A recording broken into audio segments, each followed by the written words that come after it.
Drone ఎగరేసిందని, drone ఎగరేస్తే ఎవరైనా అనుమతి తీసుకోకుండా ఒక డ్రోన్ ఎగరేస్తే ఆ డ్రోన్కు 500 రూపాయలు ఫైన్ వేస్తారు అధ్యక్ష. కానీ పార్లమెంట్ సభ్యుడిగా, కాంగ్రెస్ పార్టీ వర్కింగ్ ప్రెసిడెంట్గా నన్ను అరెస్టు చేసి జైలుకు పంపించి మామూలుగా దానికి 500 రూపాయల ఫైన్ ఉంటే బిలో 7 ఇయర్స్ ఉంటే రిమాండ్కే పంపరు, పోలీస్ స్టేషన్ బెయిల్ ఇవ్వాలి.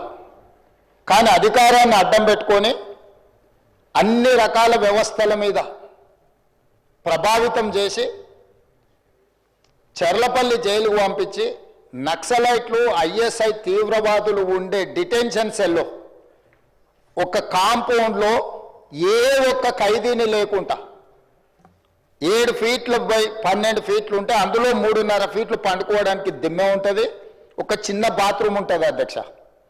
16 రోజులు డిటెన్షన్ సెల్లో ఒక్క మనిషిని చూడకుండా నన్ను నిర్బంధించిన ఆ కోపాన్ని దిగమింగుకొని రాష్ట్ర ప్రయోజనాల కోసం ఈరోజు పనిచేస్తున్నా అధ్యక్ష.